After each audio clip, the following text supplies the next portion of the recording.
All right, we are recording, so go ahead, James Okay, McKay. Thank thank you. you. First of all, Joanne, thank you very, very much for organizing this. I was with you in person a few years back, uh, before in Gatineau, and I remember that very fondly when I did a session on reeds, just about the time I think when we were coming out with the Leger plastic reed. Any case, let me start. By linear enhancement, Lou meant that the inside of the gouge was changed before the cane was profiled, and that change was a slope from the collar to the tip edge. The slope would increase the resistance of the reed, and Skinner told me that he used the linear enhancement on straight taper reeds to eliminate some of the brightness or buzzy quality caused in part by the thickness of the blades at the collar. Because the tip taper reed was thinner from collar to mid blade, the tip taper reed tended to be darker and less buzzy. I'm going to put a footnote in here. Straight taper and tip taper. If you haven't read the Bassoon reed manual, you may not know what I'm talking about. A little bit of history. Um, Wilhelm Knocknauer and Karl Meckler were world famous German bassoon reed makers in the earlier and mid part of the 20th century. And Karl Meckler, pull it over here, made reeds that were about 59 millimeters long, with a collar at 31 millimeters. And his blade was essentially a wedge, straight down, straight taper. William Knocknauer made a different. Oh, by the way, the thickness at the collar on the Meckler reed was about 1 millimeter, 0.91 millimeter. Knocknauer, on the other hand, made reeds that were 55, 56 millimeters long, and the thickness at the collar was about 0.75, 0.8, and the blade in the Knocknauer reed was parallel to about the middle of the blade, and then it sloped down. So that's the tip taper and the straight taper, and those two reeds were what Lou went on for his entire reed making career. Most of us probably make a hybrid of those, so you don't probably stick to either one or the other. But I can tell you that the linear enhancement that I'm going to be talking about can be done on either. But I have a caveat. Given the research that I've been doing, by the way, I'm writing an IDRS article, and I'm using about 6 or 7 different examples of linear enhancement. Bill Woodward and I were to present it at the 2020 and then the 2021 IDRS conference, but obviously they were canceled. So we're aiming now for the 2022, and we could do it with everything there, in real time and play the reeds. But for this article, I'll be using at least 6 different linear enhanced examples. But for the purposes of today, I chose the 2 most contrasting sounds that I could come up with. And I'm going to talk about those in a second. I'll get to them in a minute.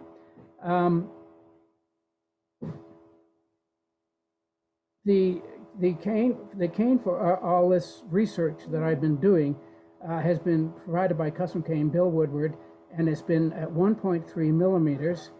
And I have tried to keep the reeds, all my reeds for research purposes, the same.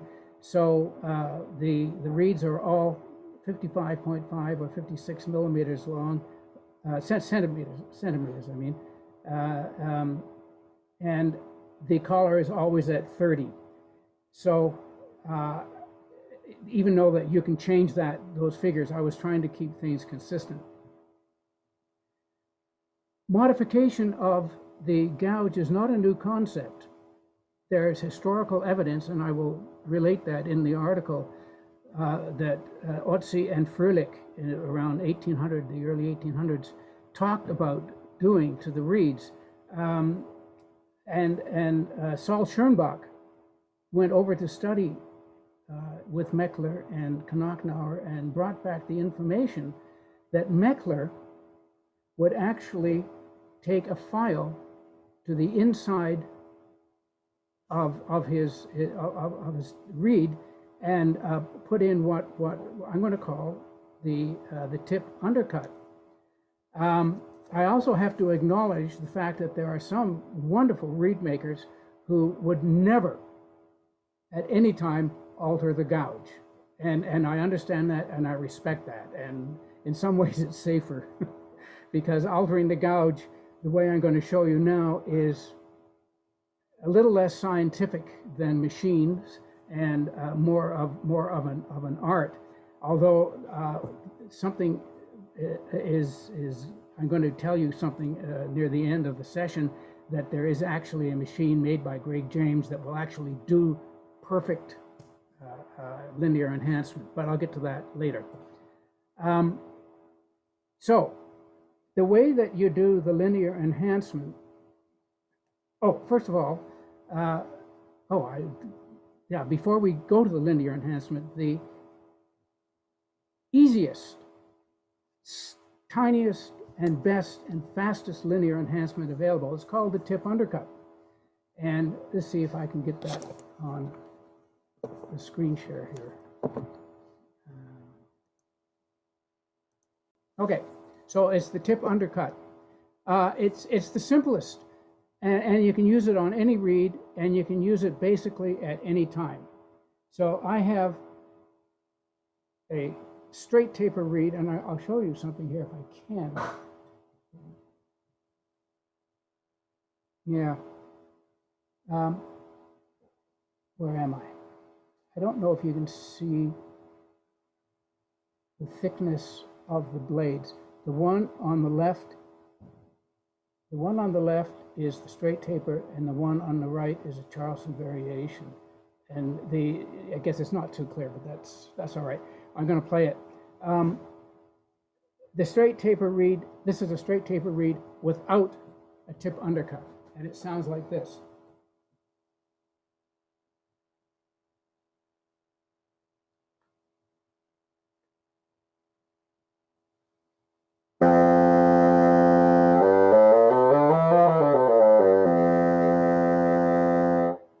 I'm going to be using the fundamental of the instrument low F for just about every single demonstration that I make today. And as a matter of fact, on the sound analysis that I'll show you later, I use the fundamental. So here it is again. And here, before your very eyes, is the tip undercut. So you put, this is 9 millimeters wide, 5 millimeters long, and this is 220. So in the book I say do it 3 times, don't do it 3 times. You use 220, do it twice. So once, twice, and then on the sides, once, twice, once, twice, and then flip it over, once, twice, once, twice, once, twice. Okay, now I'll play it again.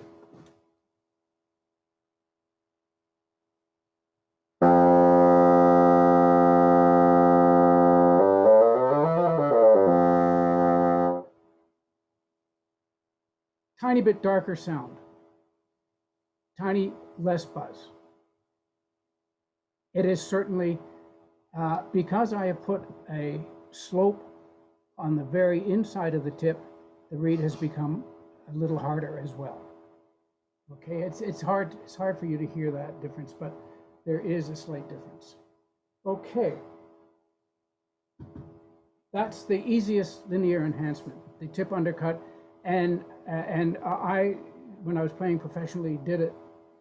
If there was buzz at all in the reed, I would just quickly pull out the sandpaper. Usually do it just once, and that'll take care of the buzz. Okay, I'm now going to talk about the LE 4350 reed. What is that? Okay, so it's the next one down.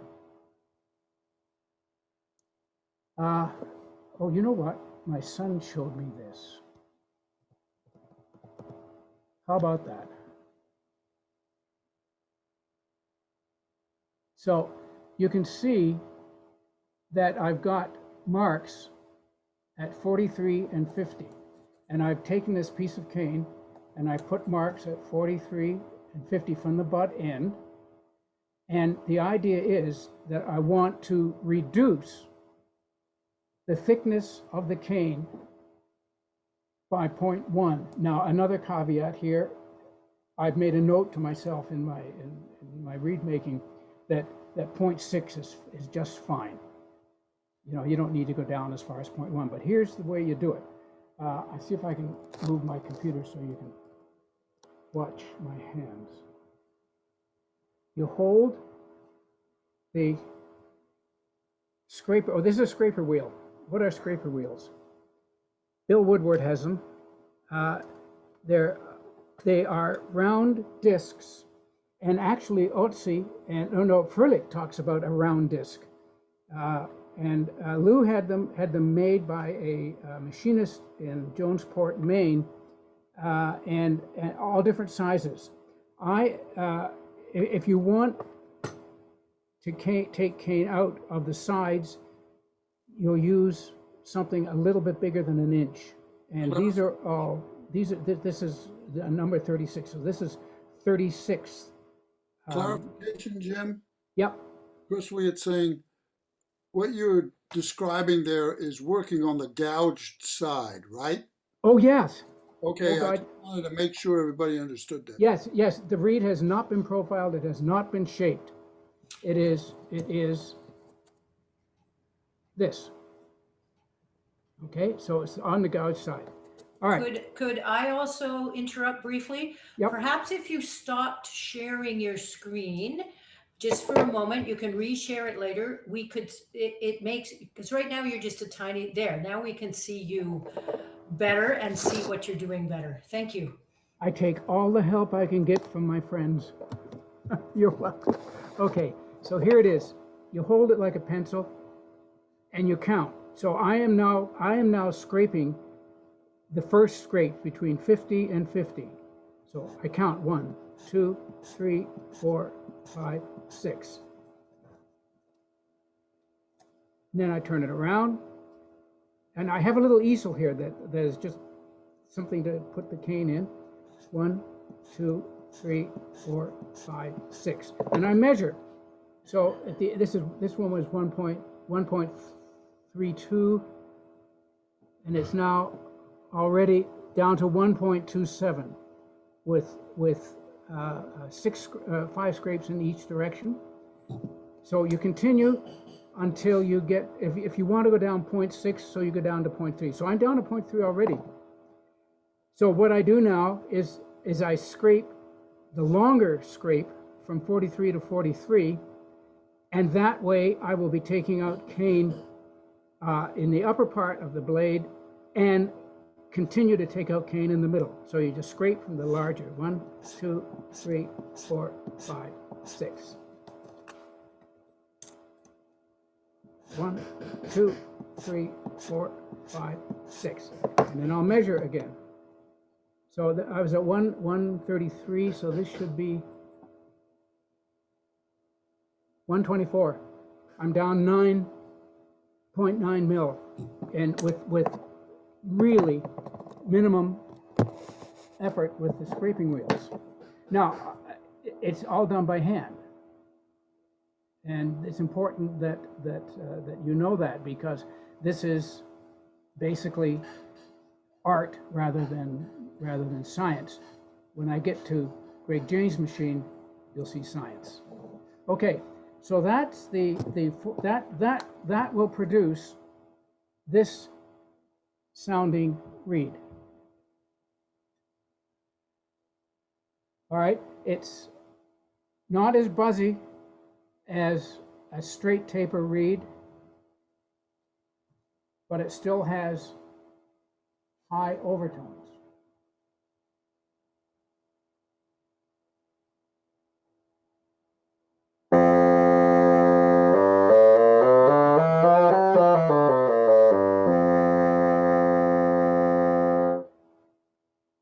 I'm going to jump ahead, and I'm going to play the LE22 reed, which has a much deeper and a much longer linear enhancement.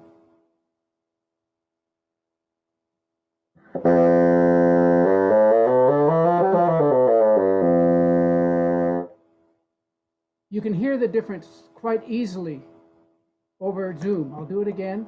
This is the first one.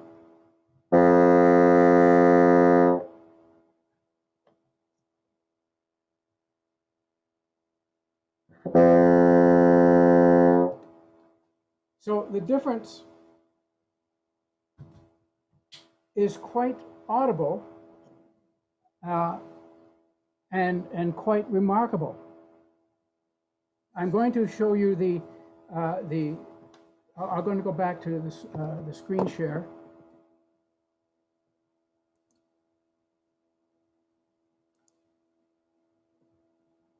Looks like we're still here. Control minus. My son, by the way, is an IT person, and he has saved me so often, it's ridiculous. So here is the LA22. How do I get it back up? Control plus.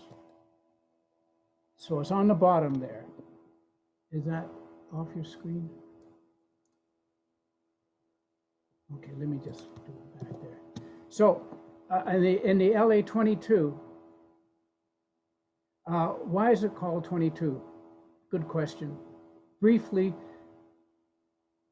in this case, Lou cut, after he did this process, he cut 2 millimeters off each end. And so the 22, or so the marks are put at 24, 36, 48. And multiples of 12, and that comes out then when you cut the end off at 22, so that's why the reed is called LA22. And again, you scrape in the middle, and then you scrape the second scrape, which takes out of the middle again, and then the third scrape takes out of all three areas. And you drop that about point, you can go down to about 0.25 mil, and that will give you a much, much darker sound. So I'm going to go back.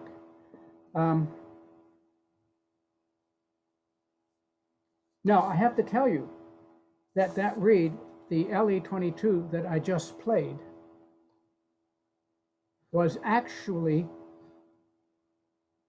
the linear enhancement was put on it by Greg James, who came to my studio and brought his wonderful gouger. We had been talking a lot back and forth about the research that I was doing with the reeds, and he's quite interested in it. And he said, "Oh, I can modify my gouger to do that." And I said, "Glory be." And he did. Unfortunately, the gouger had been sold to someone in Ottawa, so I couldn't keep it for more. It was only here for about 3 hours. But that reed that I played, the LE22 that I played, went down exactly 0.3 millimeters. We also did a piece at 0.4 millimeters, and I have to tell you, the results were not very good. It was too deep.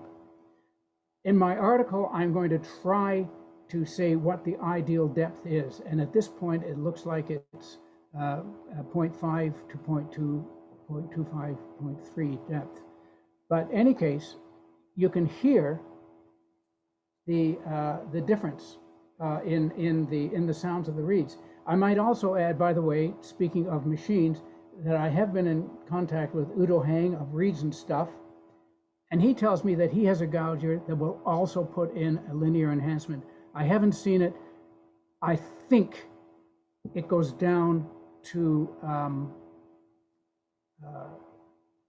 what would it go down? It would go down to, I think it goes down to 0.3 as well, but I'm not sure. I haven't seen that. Finally, you heard that the LA22 reed was darker than the CV reed, and here is why. I'm going to share the screen again. Is an analysis, a spectrum analysis using WavePad fast Fourier transfer. What does this do? This measures the fundamental and the overtones of the sound of the low F. So on the left is the CV reed, and on the right is the LA22. So you can see for the first four partials, F2 is the low F, F3, C4 is middle C on the piano, F4 is the F above it. There's very little difference. The difference is 6 through 12. And why do I choose that? Well, I've done so many of these analyses that I can tell you that that's where the differences occur. Now, what are the differences? So we look here. So A440 is the same, C5 is roughly the same, E flat is that harmonic, the seventh harmonic that is not usable on a brass instrument. Then we get to F5. Look at the difference. Minus 32, and the darker reed is minus 42. A5, 32 to 49, B flat, 31 to 54, C6, 32 to 41. What this is showing is not only that the reed is darker, but why it is darker. I'm using the term pretty loosely, and I haven't really defined it yet, but what Lou meant by darker was dampened. And actually that's Froelich and Otzi talk about that as well, about dampening. And what the linear enhancement does is that it dampens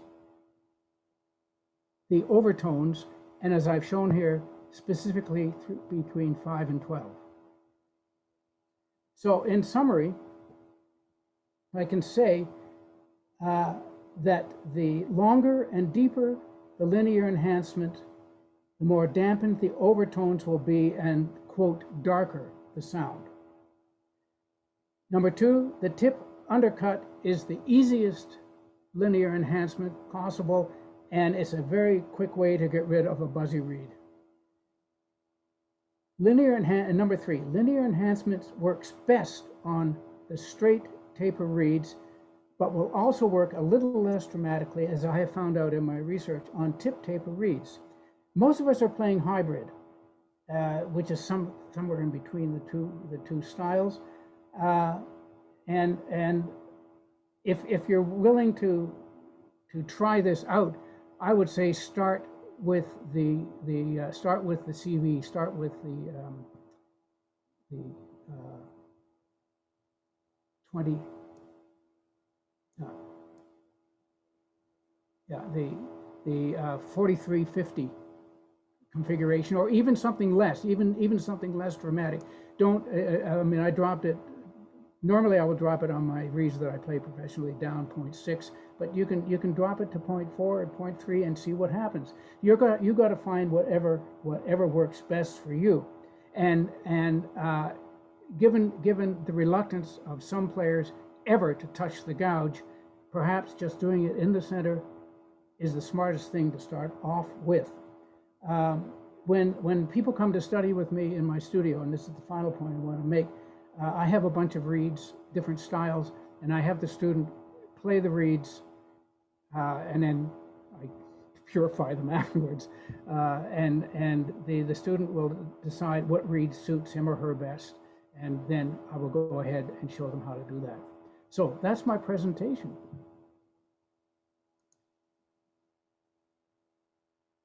That's not bad. Took a little about half an hour. Thank you very much, Jim. That was fascinating. That was great. Um, I'm going to continue with the recording while people ask questions if they like. I don't see any in the chat. But anybody who's got questions, just feel free to unmute, maybe introduce yourself, and pose your questions to James McKay about linear enhancements. Hi, Jim. May I ask you a question? Of course you may, Andrew. This question comes in two parts. No. I just thought I had to step away for a second. We just had a conversation, so I may have missed this crucial detail. But it's a conversation that we have had and has been clarified when I saw you, but it may not be clear for everyone else. And that is that actually, Joanne, can you make me the host for a second, or a co-host?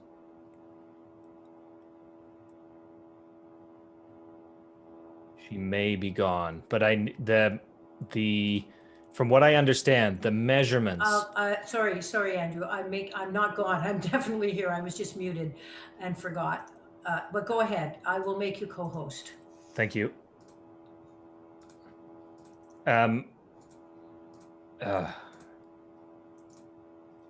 It's done, is it? Yes. Thank you. So these indicators, right? 24, 36, 48, 60. Right. They're all from the book. Yep. Yes, but they actually coincide with a part of a crucial detail in the final reed construction. Would you say that that's right? Because for Yes. what I have is that 24 millimeters is the first wire position, and 36 is the center of the final blade length. So the wire. Hold on, the wire positions. Okay, so the wire position. The wire 1 is at 8 millimeters. Wire 2 is at 18. Yep. Wire 3 is at 26. 26. Okay. I don't have that. I don't have that down in my handout. But okay, and then 36. I think 30 is the collar. 30 is the collar. Okay, well then what am I missing here? So 36.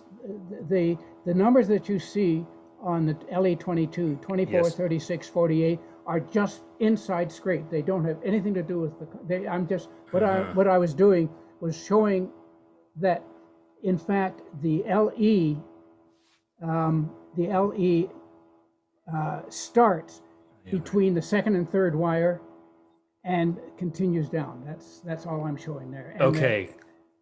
I think I'm confusing this with something else. But anyway, I suppose the question is that are our indications, which you now have answered, are those markers actually crucial points to every reed? And therefore, if we changed our collar or wire position, would it change the sound? Do those markers actually have to change along with the wires and so on? No, I don't think so. I think that you can use the wire placements that you're used to and make, and then find the slope. My point is that I mean, at one point in the research, I was hoping to find the ideal linear enhancement. Well, it's not. That's a fantasy. Mm-hmm. The ideal linear enhancement is whatever the player wants. Therefore, the wire placements are whatever the wire placements and the collar are whatever the player wants. I have done these wire placements, by the way, and this collar just to keep everything consistent for the research that I'm doing. Sure, but what I really am taking out of this is that if I have a different wire placement than you, yep, the areas, these different markers in the gouge alteration and linear enhancement, they don't change. They don't change. No, they don't change. Right. Okay. Yeah. Also, final detail. What I think would make sense, but hasn't been articulated yet, is that this Meckler versus Knochenauer is that what I imagine is the wedge is created in a profile of Meckler is that he folds the cane over and does as in Froelich recommends to chip away with the cane, the reed upside down. So he takes his finished reed almost Yep. and cuts away to make the profile. Now, this may not be how Meckler did it, but I'm sure it's how his teacher did it. Yep. And the Knochenauer profile is much easier to produce if you put a piece of gouged cane on a dowel and then scrape back and forth. And then it's much easier to produce a tip taper reed if you're scraping rather than cutting. Yeah, I think, away. you know what, in the Bassoon reed manual, I don't even talk about using a profiler. Lou wanted the hand profiling, which is just what you're talking about, Andrew. He wanted the hand profiling defined, and yes, you can get. I mean, you can get more detail, but it won't be as accurate as a machine. Mm-hmm, mm-hmm.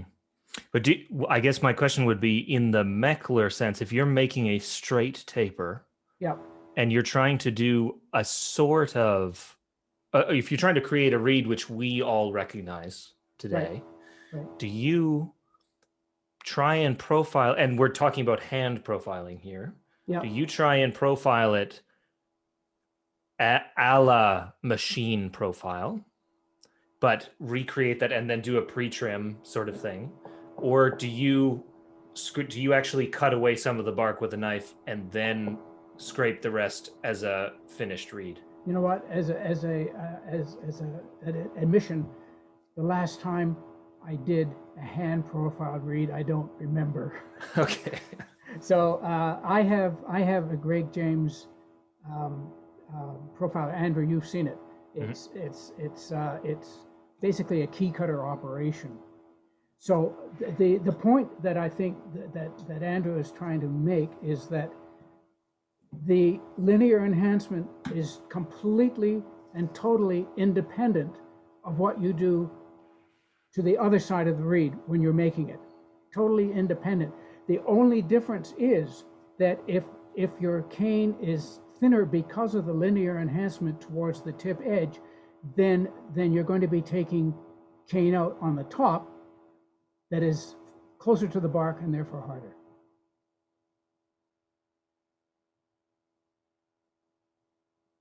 Does that make sense? Yeah.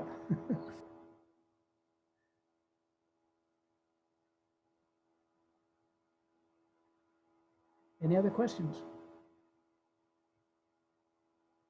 For the tip undercut to Skinner notes. Sorry, do that question again. There's a question from KJI. Okay, so I'm just reading the chat here for you.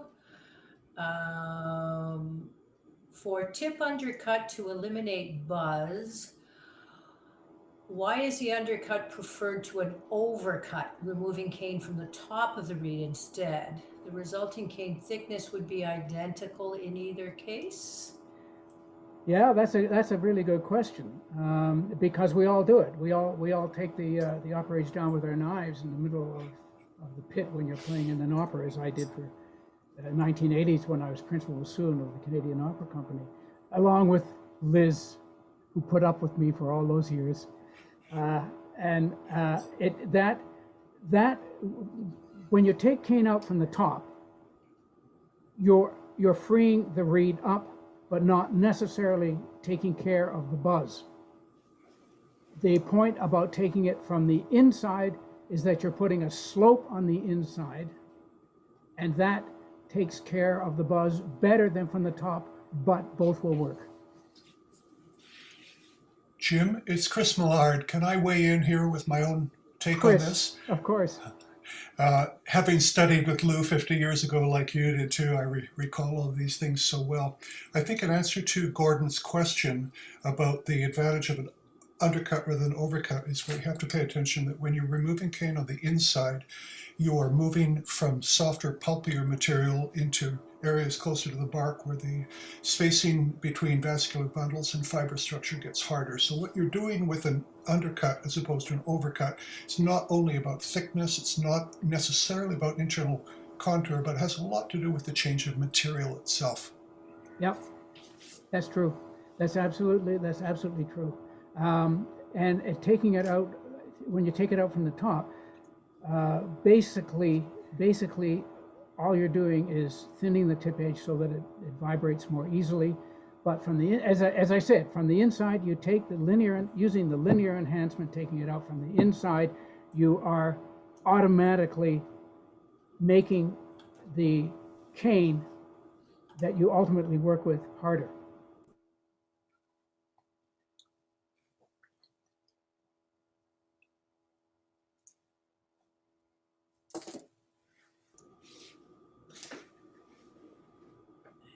Excellent. Do we have other questions or comments in the chat or from anyone? Lots of thank yous. Yes, thank you to James McKay and to Chris Millard also for clarifying that point so clearly. And to so Andrew succinctly. for his clarification as well. Absolutely. Much Absolutely. appreciated. Yeah. So I'm going to stop this recording at this point, just for the sake of stopping the recording.